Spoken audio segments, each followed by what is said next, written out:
জয় যিশু প্রিয়রা, বিগত কাল থেকে আমরা দেখতেছি প্রথম করন্থীয় 9 অধ্যায় 24, 25, 26 পদকে আমরা দেখেছি। আজকে আমরা 27 পদকে দেখব। কি লেখা আছে আসুন আমরা পাঠ করে দেখি।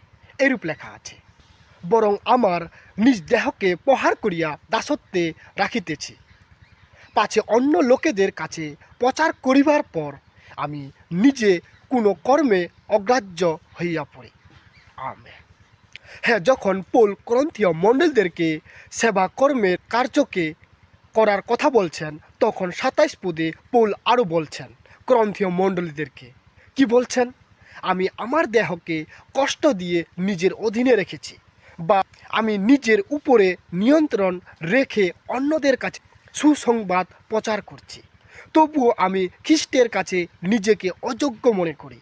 এইরূপে পৌল করন্থীয় মণ্ডলীদেরকে বলছেন।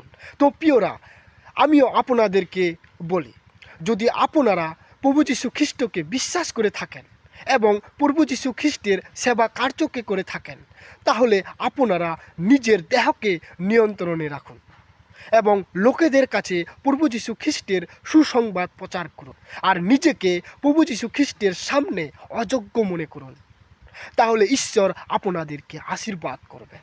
যেমন পৌল নিজেকে অযোগ্য মনে করেছিলেন, আর ঈশ্বর তাহাকে আশীর্বাদ করেছিলেন এবং উচ্চকিত করেছিলেন, একইরূপ আমরাও যদি ঈশ্বরের কাছে অযোগ্য মনে করি, তাহলে ঈশ্বর আমাদেরকেও আশীর্বাদ করবেন এবং উচ্চকিতও করবেন।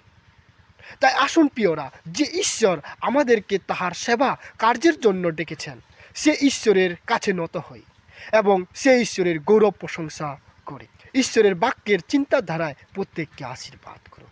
সকলকে জয় যিশু।